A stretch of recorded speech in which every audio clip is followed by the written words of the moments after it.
ओंकारस्वन्दामि वन्दे वन्दामि वन्दे भारतेन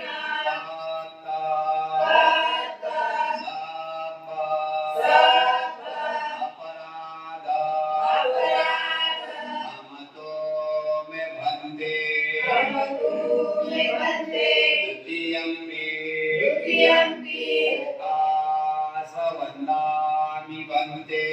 ओंकारस्वन्दामि वन्दे भारतेन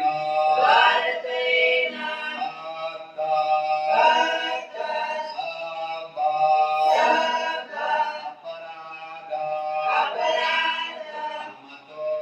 मे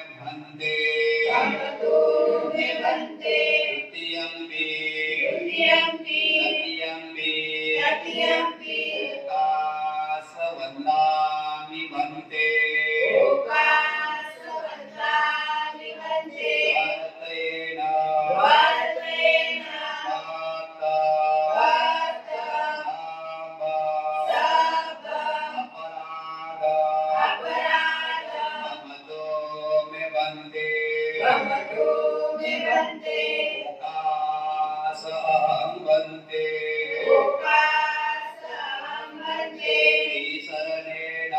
श्रीशरणेन साध्ये पंचशीला अष्टशीला धम्मं याचामि अनुग्रह शीला एकमे वन्दे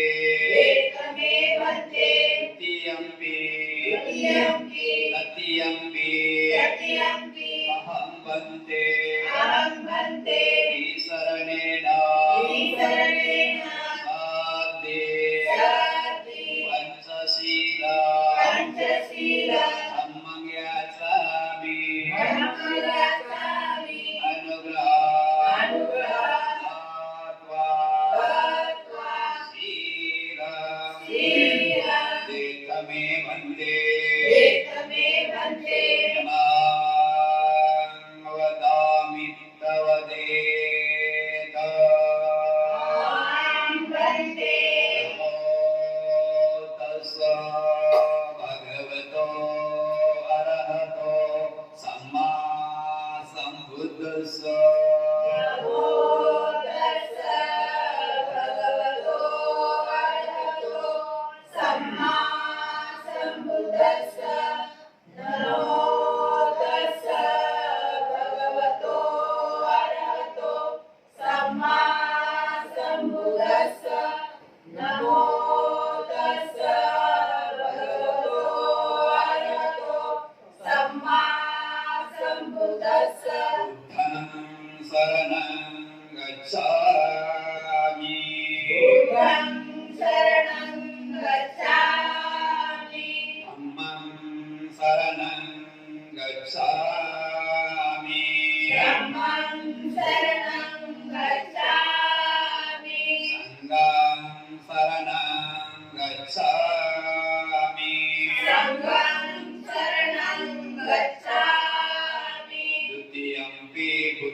संघं शरणं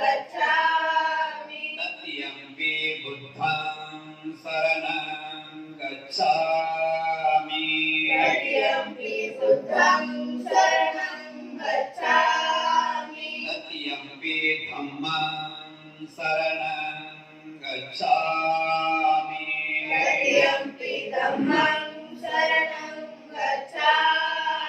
तत्यंपि संघं शरणं गच्छामि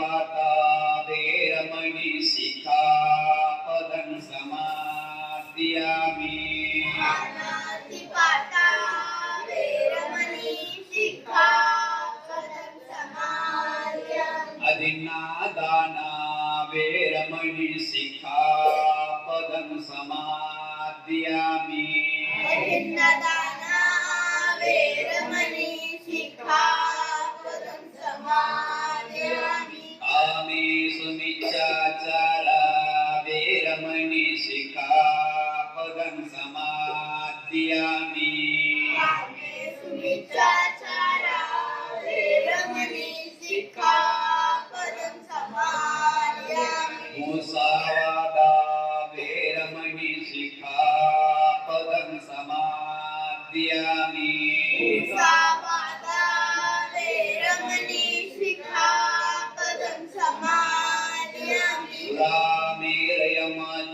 सुरामेरयमज्जपमादठाना वेरमणि सिक्खापदं समादियामि सुरामेरे मज्जपमादठाना वेरमणि सिक्खापदं समादियामि शरणेन सद्धिं पंचशीलं धम्मं साधुकं सुरक्षितं शीलं तत्त्वा अपमादेन सम्पादयतः अहं वन्दे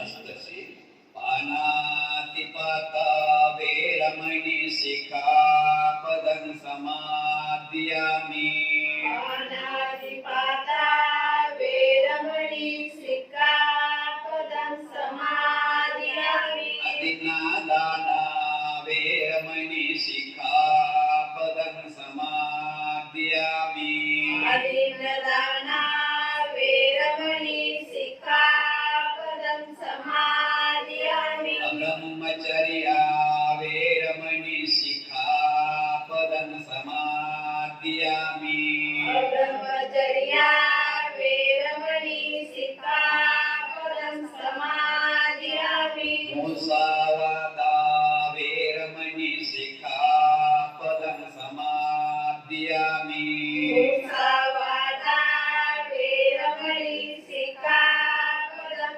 समादियामि सुरामेरयमज्जपमादठाना वेरमणि सिक्खापदं समादियामि सुरामेरे मज्जपमादठाना वेरमणि सिक्खापदं समादियामि विकालभोजना वेरमणि सिक्खापदं समादियामि विकालभोजना वेरमणि सिक्खापदं समादियामि नत्सगित्तवादित नत्सगितवादित विसुखदेशना विसुखदेशना वेरमणि वेरमणि मालागन्ध मालागन्ध विलेपनधारण विलेपनधारण मण्डन मण्डन भूषणठाना भूषणठाना वेरमणि वेरमणि सिक्खापदं समादियामि सिक्खापदं समादियामि पूजासेना पूजासेना महासेना महासेना वेरमणि वेरमणि सिक्खापदं समादियामि सिक्खापदं समादियामि श्रीशरणेन सद्धिं अष्टशीलं धम्मं साधुकं सुरक्षितं शीलं तत्त्वा अपमादेन सम्पादयतः अहं वन्दे साधु साधु साधु भवद्यो विवाचन्तो सर्वरोगो विनशतो माते भवन्तवन्तरायो सुखी दीर्घायुको भव तुम्हा सर्वांच्या इच्छा आकांक्षा पौर्णिमेच्या शीतलचंद्राप्रमाणे पूर्ण हो बुद्ध बलाने धम्म बलाने संघ बलाने तुम्हा सर्वांचे कल्याण हो मंगल हो मंगल हो मंगल हो सुखी हो साधु साधु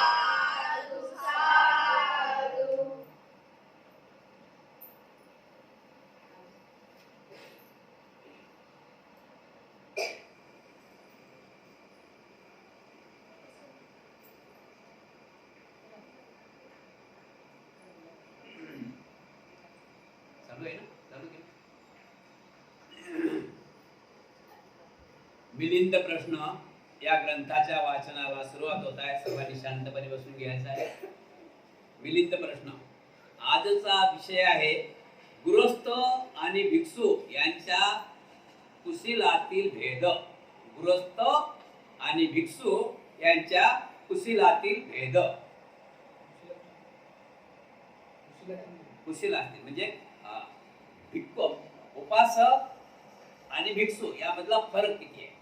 उपासक आणि भिक्षू यामधला फरक काय आपण बघून राहिलो. भिक्खू तर तुमच्या जवळ झाला, बरोबर आहे ना. भिक्खू तर तुमच्या मधून झाला, तुमचाच बेटा आहे, बरोबर आहे की नाही. तुमचाच बेटा आहे, पण फरक किती पडला. भिक्षू गृहस्थ आणि भिक्षू यांच्या कुशीलातील भेद म्हणजे या दोघांच्या वातावरणात राहण्या माहण्यात भेद कोणता आहे, यांच्या आचरणात भेद कोणता आहे बघायचा. महाराज म्हणतात, राजे मिलिंद म्हणतात, बनते नागशण एक गृहस्थ कुशील आहे, एक गृहस्थ दुखी आहे. बनते नागशण एक गृहस्थ दुशील आहे आणि एक भिक्षू दुशील दुराचारी आहे. या दोघात फरक काय आहे. या दोघांचेही दुशील असणे हे सारखेच बाब आहे काय. दोघांनाही त्यांचे फळ सारखेच मिळते की दोघांनाही मिळणाऱ्या फळात काही भेद आहे. महाराज म्हणतात की नागशण गृहस्थी माणूस हा दुशील आहे, दुःखात आहे. दुशील आहे, दुःखात आहे. आणि तसाच एक भिक्षू सुद्धा दुःखात आहे, दुशील आहे, दुराचार करत आहे, म्हणजे वाईट मार्गाने चालत आहे. तर या दोघांमध्ये फरक काय आहे. या दोघांचा फरक दोन्ही याला दोघायला गृहस्थी किंवा भिक्षूला दोन्ही फरक म्हणजे सारखंच फळ मिळेल काय. गृहस्थी हा दुशील आहे म्हणजे दुराचार करत आहे एका बाजूने, आणि एका बाजूने भिक्षू दुराचार करत आहे. दोघांचे दुराचार सारखेच आहे, दोघांचे दुराचार सारखेच आहे. दुराचार म्हणजे दुराचार. तर दोघांनाही सारखंच माप भेटेल काय, फळ भेटेल काय, हा प्रश्न चाललेला आहे. महाराज भिक्षू जरी दुशील असला तरी दुशील गृहस्थापेक्षा त्याच्यात हे 10 गुण अधिक विशेष आहेत. या 10 गुणामुळे तो आपली दक्षिणा शुद्ध करून घेतो. दुशील गृहस्थापेक्षा दुशील भिक्षेत हे 10 सद्गुण अधिक आणि विशेष आहेत. महाराज भिक्षू जर दुशील असला तर तो लक्षात ठेवा. महाराज भंतेजी म्हणतात की महाराज दुशील गृहस्थ आणि दुशील भिक्षू दोन्ही सारखेच आहे, दोन्ही सारखेच आहे. भिक्षू दुशील आहे म्हणजे सदाचारी नाही, दुराचारी म्हणजे वाईट काम करणे. दुराचारी म्हणजे वाईट काम करणे, नियमाचं पालन न करणे. तर गृहस्थ हा दुशील आहे, तसाच भिक्षू हा दुशील आहे. मग दोघांचं कर्माचं फळ माप एक होईल का. दंड सारखा होईल काय दोघांना बी. तसं कसं. त्यावेळेस महाराजांना भिक्षू नागशण म्हणतात की महाराज भिक्षू जरी दुशील असला तरी गृहस्थापेक्षा त्यांच्यात 10 गुण जास्त आहेत. गृहस्थापेक्षा त्यांच्याजवळ 10 गुण जास्त आहेत. तर ते 10 गुण कोणते आहेत. 10 गुण कोणते आहेत. भिक्षू जर दुशील असला तरी तो बुद्धाविषयी अत्यंत श्रद्धावान असतो. हा पहिला. दोन्ही माणसं दुशील आहेत का. गृहस्थही दुशील आहे आणि भिक्षूही दुशील आहेत. पण फरक हा आहे की भिक्षू जरी दुशील असला तरी तो बुद्धाविषयी अत्यंत श्रद्धा बाळगतो. म्हणजे उदाहरणार्थ जो विहारात येतो तो बुद्ध धम्म संघापैकी श्रद्धा बाळगतो ना.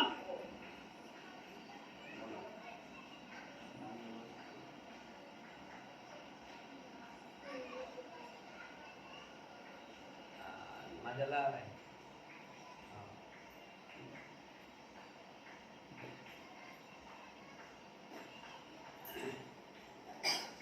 गृहस्थात भिक्षू असा फरक आहे की भिक्षू आणि तुम्ही लोक पण सुद्धा जे उपासक उपासिका जे श्रद्धावान आहेत ते विहारात येतात. तर तुमच्या आपण विहारात आल्यानंतर आपली श्रद्धा किती पर्याय. 3 पर्याय. बुद्ध धम्म आपण सांग या 3 रत्नाला आपण मानून आपण विहारात येतो. तीन रत्नावर आपली श्रद्धा आहे ना. कोणते कोणते रत्न? बुद्ध रत्न, धम्मरत्न आणि संघरत्न. तर तसे भिक्षू हा जरी दुर्शील असला, भिक्खू हा जरी दुर्शील असला तरी तो बुद्धाविषयी अत्यंत श्रद्धा त्यांच्या मनामध्ये असते. हा एक पहिला गुण.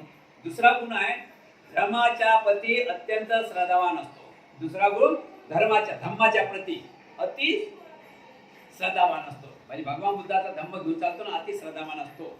नंबर 3 संघाप्रती अत्यंत श्रद्धामय असतो. संघाप्रती अत्यंत भिक्षू संघाप्रती अत्यंत श्रद्धामय असतो. म्हणजे तेच झालं, बुद्धरत्न, धम्मरत्न, संघरत्न या तिन्ही रत्नावर भिक्खूची श्रद्धा जास्त असते. नंबर 4 आपल्या गुरु बंधू प्रती अत्यंत श्रद्धा बाळगणारा असतो. भिक्खू आपल्या गुरु बंधू पैकी गुरु आणि गुरु बंधू यांच्या परी अत्यंत श्रद्धा बाळगणारा असतो.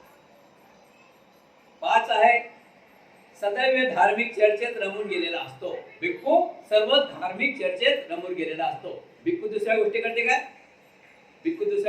काय? उपासक दुसऱ्या गोष्टी करता चालू असताना त्यांच्या. भिक्षू दुसऱ्या गोष्टी करत नाही, फक्त धम्माच्याच गोष्टी भिक्खूजवळ असतात. त्याच भिक्खू रममान होतो, त्याला दुसऱ्या चर्चात आनंद वाटत नाही. नंबर 6 तो विद्वान असतो. तो विद्वान का असतो? की तो हर गोष्टीचं वाचन करतो, हर गोष्टीचं त्याला ज्ञान असते. चालता फिरता उठता बसता रस्त्याने जरी त्याला काही घटना दिसली तर तो त्याच्यावर विचार करतो. आणि आपल्याला घटना दिसली तर गुरुस्थाला घटना दिसली तर त्याच्यावर काही घेणं नाही देणं नाही. अशा प्रकारे भिक्षू हा विद्वान असतो. नंबर 7 सभेमध्ये तो सम्यपणाने वागतो. सभेत गेला तर तो सम्यपणाने वागतो. तो तोंडाने खुर्ची मागत नाही. तो भिक्षू तोंडाने खुर्ची मागत नाही. तो त्या खुर्ची लायक असतो म्हणून त्याला म्हणतात नको बसा. म्हणतात का तोंडाने खुर्ची मागते का? म्हणजे सभेत सुद्धा कोणी बोलावलं तरी सुद्धा तो सम्मानीय असते. म्हणजे तो काहीच बोलत नाही. त्याला लोक त्यांची सेवा जशी करायची तशी करतात. नंबर 8 निंदा भयामुळे तो आपल्या शरीरावर वाणीवर पूर्णतः संयम ठेवतो. कोणाची निंदा करत नाही, कोणाचा भय बाळगत नाही.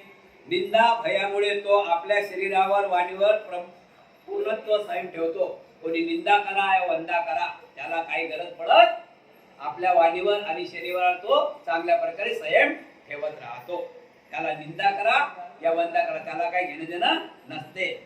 तो आपल्या सर्व वाणीवर शरीरावर संयम ठेवत राहतो. नंबर 8 त्याचा ओढा उन्नतीच्या पथकाकडे असतो. भिक्षूचा ओढा उडत असते उन्नतीच्या पथकाकडे असतो. उन्नती कोणती असेल आता? भिक्खूची उन्नती कोणती? भिक्खू का पैसा जमा करते काय? भिक्खूची उन्नती म्हणते समाज मागा असलेला समाज आहे, या समाजात कसं परिवर्तन व्हावं याकडे त्याचं लक्ष असते. भिक्खूचं लक्ष कुठे असते? समाजाचं परिवर्तन कसं व्हावं, माझा समाज आहे तो सुखी कसा व्हावा याकडे भिक्षूचं लक्ष असते. नंबर 10 दुसऱ्या भिक्खूच्या संगतीत आपले जीवन घालवत असतात. जर काही पाप करीत असला तरी ते समित असते. अतिशय संकोचपूर्वक तो लपून करत असतो.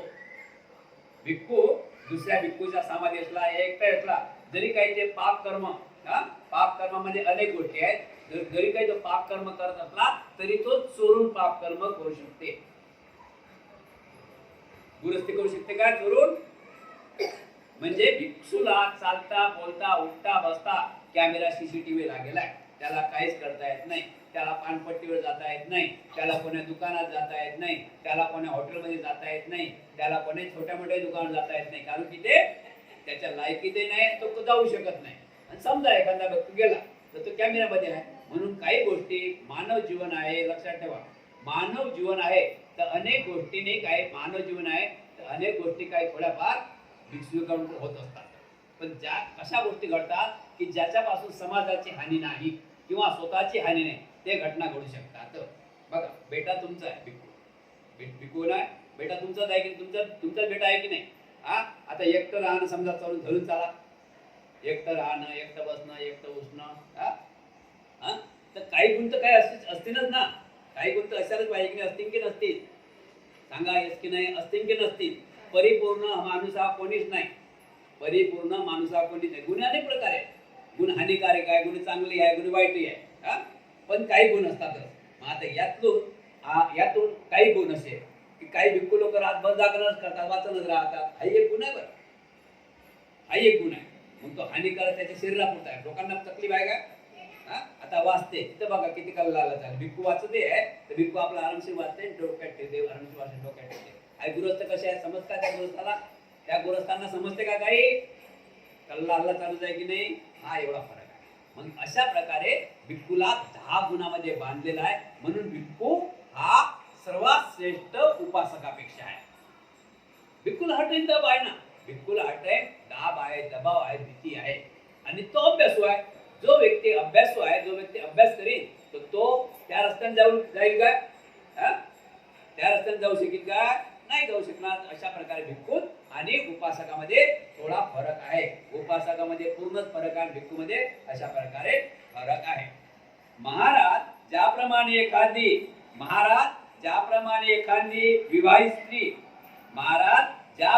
एखादी विवाहित स्त्री अत्यंत संकोचपूर्वक लपून पाप करते, त्याचप्रमाणे दुसरी भिक्षू अत्यंत संकोचपूर्वक लपून एखादे पाप कर्म करतात. महाराज हे 10 गुण दुसरी गृहस्थापेक्षा दुसरी भिक्खूच्या अंगी अधिक व विशेष असतात. समजलं ना? म्हणजे भिक्खूचा आतून काय गुन्हे होतात का? तो माणूस आहे शेवटी. तो काय माणूस आहे तर गुन्हे होतात. ते गुन्हे कोणते? अति भारी गुन्हे नाही. लक्षात ठेवा, अति भारी गुन्हे नाहीत. तुम्ही लक्षात ठेवा, आजपर्यंत तुम्ही असं ऐकलं काय की आपल्या विहारात काय असा भयंकर मोठा गुन्हा कुठेतरी झाला? ऐकण्यात आहे का तुमच्या? हे ऐकण्यात आहे का या मंदिरात असा भयंकर गुन्हा झाला? हे ऐकण्यात आहे का या मंदिरात असा भयंकर गुन्हा झाला? असं ऐकण्यात आहे का तुमच्या? ऐकण्यात आहे ना? ऐकण्यात आहे ना? का ऐकण्यात आहे? का ऐकण्यात याचं कारण काय? की तो गुन्हा मंदिरात जो गुन्हा झाला तुमच्या ऐकण्यात आहे तो का ऐकण्यात आहे? त्याचं कारण एक आहे की त्या व्यक्तीजवळ सील नावाची पद्धत होती. त्याच्याजवळ सील नाही. त्याला सील नाही तर त्याला समाजाचं बंधन नाही. त्याला सील नाही ना तर त्याला समाजाचं बंधन नाही. भिक्खूला समाजाचं बंधन आहे.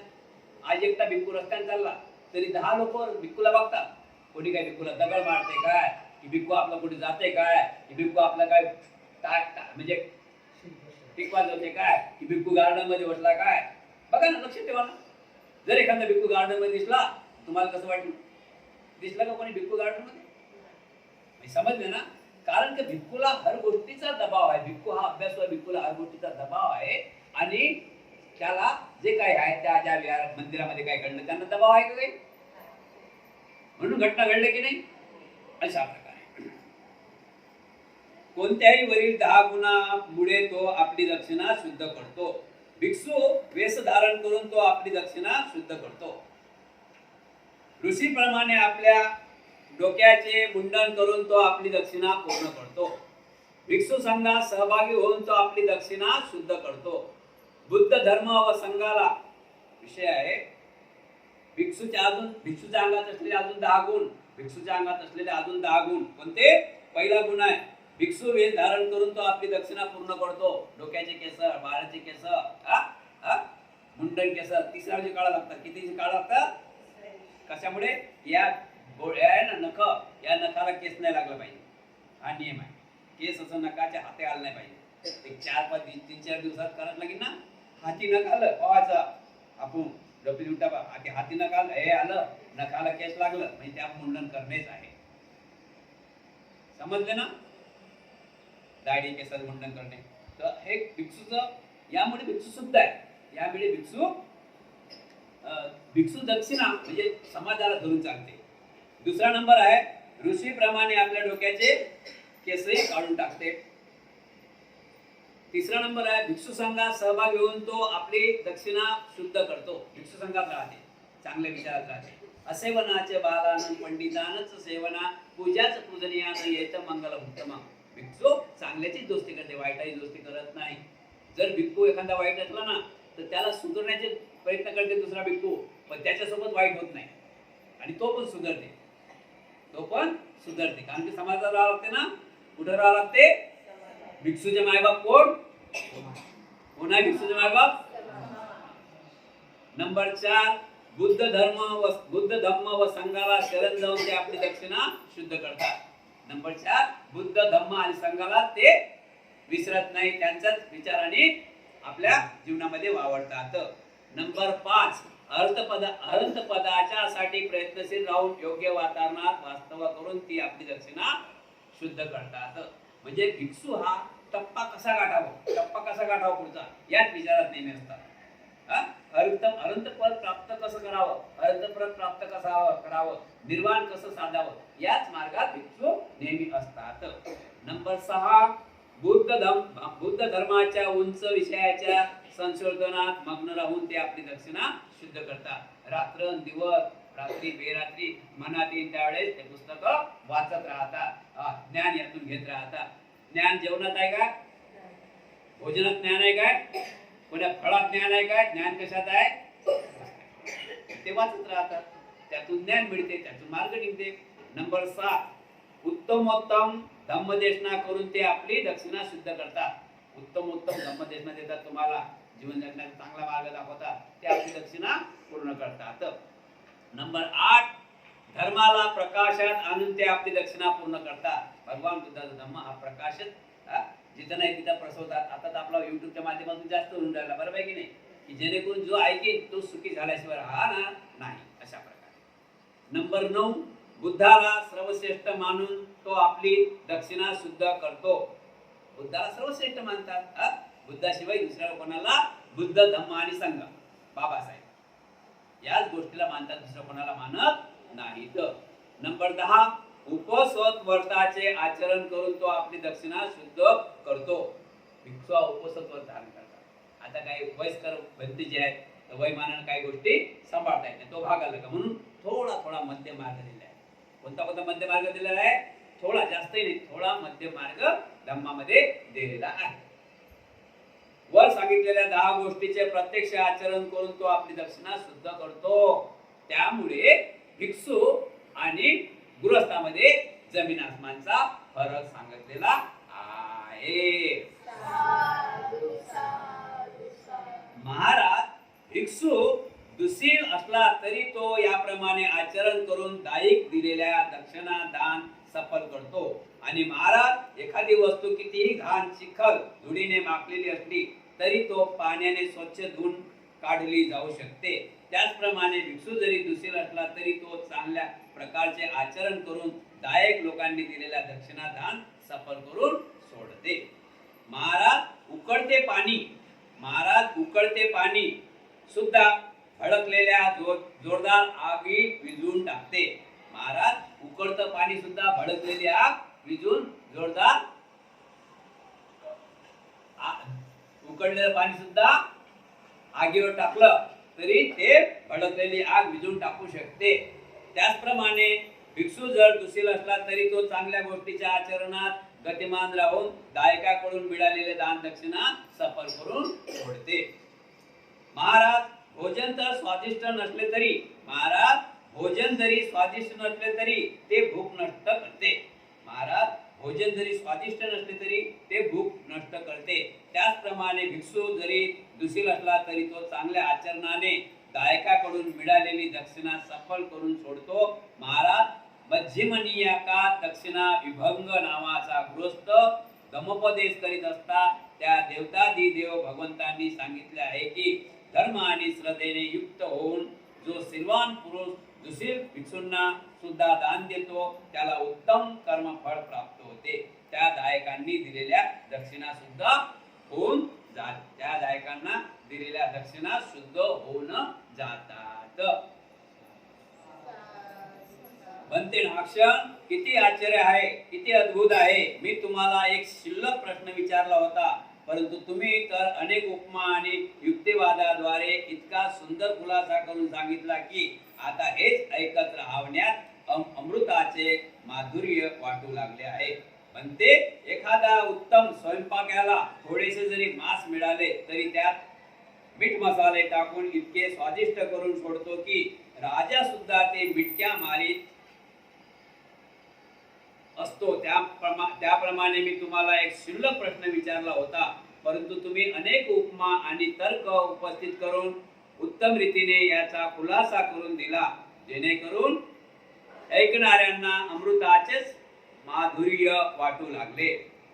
अमृताचेच माधुर्य वाटू लागले. दुसरा विषय आहे, पाण्यात जिवंतपणा आहे काय? पाण्यात जिवंतपणा आहे काय?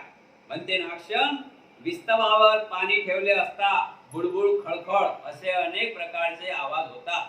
यावरून पाण्यात सुद्धा सजीवपणा असला पाहिजे. ते केवळ आनंद म्हणून तसा आवाज काढतात की त्याला काही दुःख झाल्यामुळे तसा आवाज करू लागतात.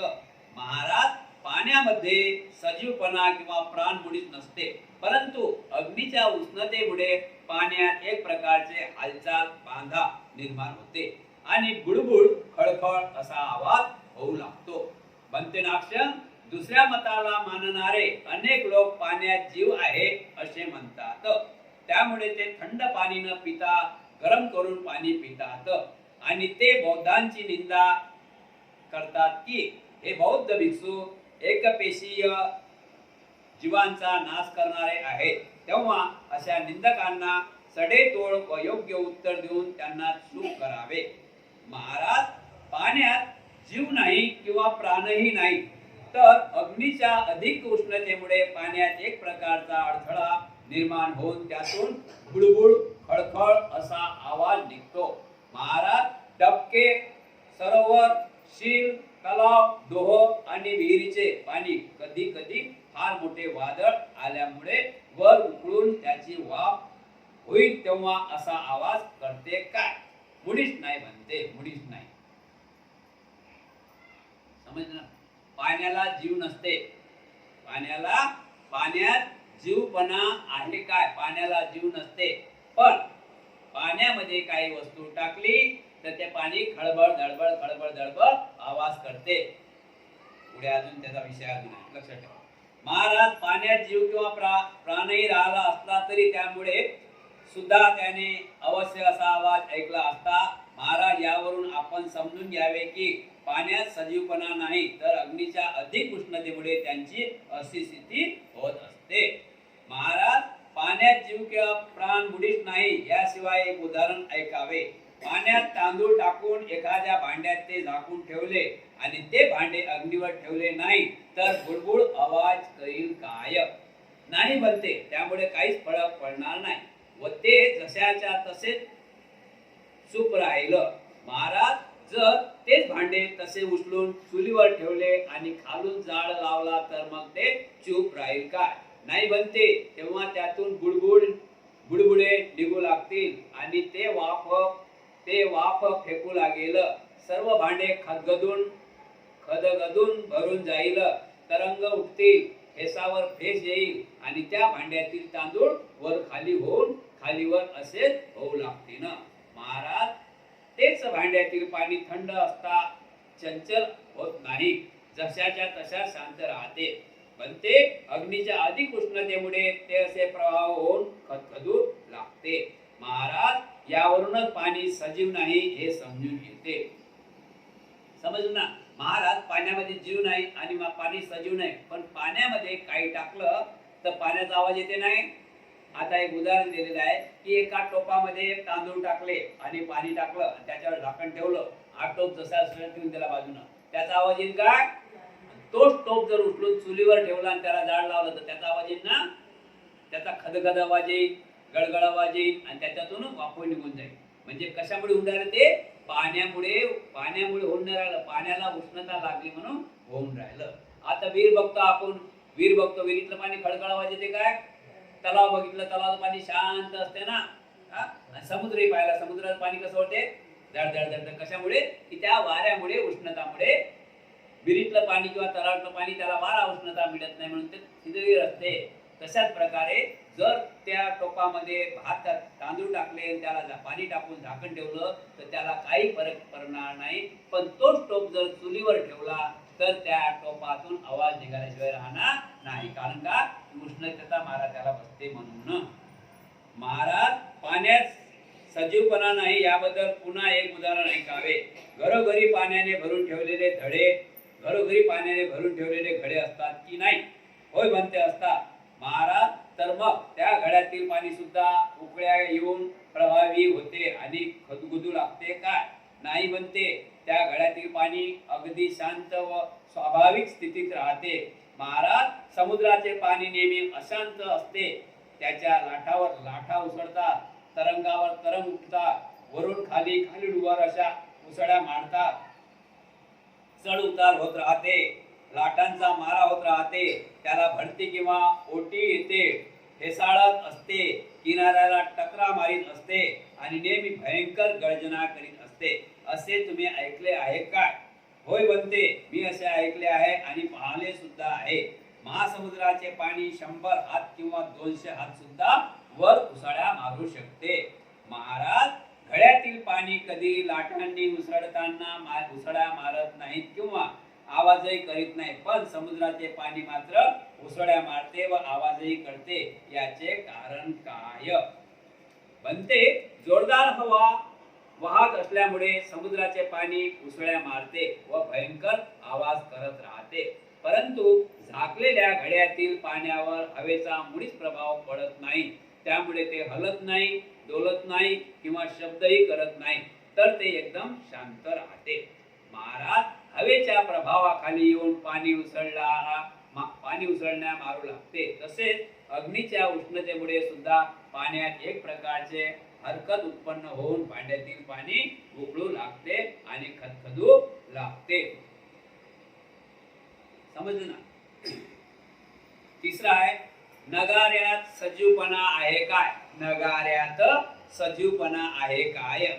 महाराज, वाढलेल्या लाकडाच्या नगाऱ्याला गाई गुराच्या वाढलेल्या चांबड्यांनीच लोक मळवत असतात.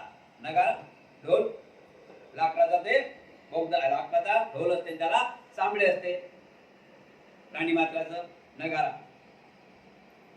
महाराज, वाढलेल्या लाकडाच्या नगाऱ्याला गाई गुराच्या वाढलेल्या चांबड्यांनीच लोक मळवत असतात ना? होय बनते. महाराज, त्या नगाऱ्यातून सुद्धा जीव किंवा प्राण असतो काय? नाही बनते. महाराज, तर मग नगाऱ्यातून आवाज कसा काय येतो? बनते, कोणी स्त्री किंवा पुरुषाने टोला मारताच नगाऱ्यातून आवाज बाहेर पडतो. महाराज, त्याचप्रमाणे कोणी स्त्री किंवा पुरुषाने टोला मारताच नगाऱ्यातून आवाज बाहेर पडतो. त्याचप्रमाणे अग्नीच्या अधिक उष्णतेमुळे पाणी उकडते आणि खदखदू लागते. महाराज, या उदाहरणावरून तरी समजून घ्यायला पाहिजे की पाण्यात जीव किंवा प्राण मुळीच नसते. आपण ढोल वाजवतात, प्राण आहे काय? प्राणवाद देते तो. महाराज, मला देखील हे कोडे एकदम साफ करून टाकण्यासाठी काही प्रश्न विचारायचे वाटतात. महाराज, सर्वच भांड्यात पाणी गरम केले असता त्यातून आवाज निघतात की काही विशिष्ट प्रकारच्या भांड्यातून पाणी गरम केले असता आवाज निघतात? नाही बनते. सर्वच भांड्यातून पाणी गरम केले असता आवाज निघत नाही, तर काही विशिष्ट भांड्यातूनच पाण्याचा आवाज निघते. सर्वच भांड्यातून पाण्याचा आवाज निघत नाही, पण काही विशिष्ट भांड्यातून पाण्याचा आवाज निघत राहते. महाराज, यावरून असे दिसते की तुम्ही आपला पक्ष सोडून माझ्या पक्षाला आले आहात. पाण्यात सजीवपणा नाही, सर्व भांड्यातच पाणी गरम केले असता त्यातून आवाज आला असता तर कदाचित असे म्हणता आले असते की पाणी सजीव आहे. महाराज, आवाज करीत जगणारे पाणी आणि आवाज न करता जगणारे पाणी असे पाण्याचे दोन प्रकार असू शकत नाही.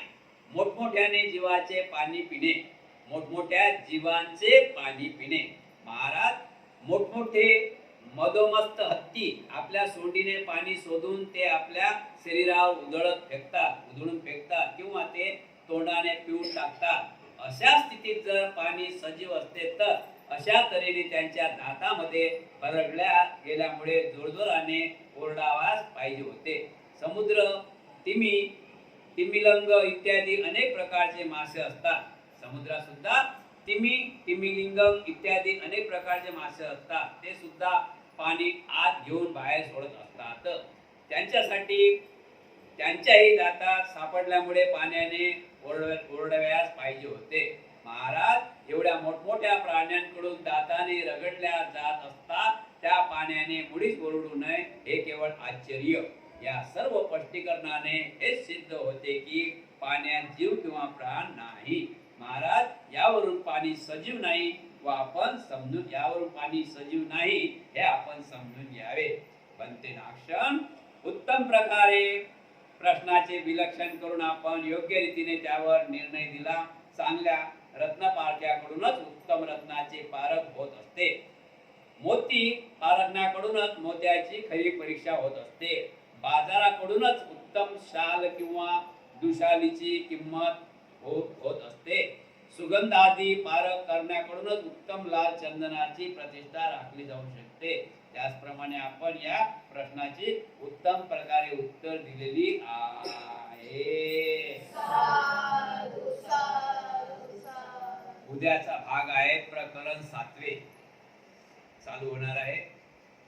प्रपंचापासून सुटका. उद्याचा भाग आहे प्रपंचापासून सुटका. प्रपंच समजलं ना? सुटका.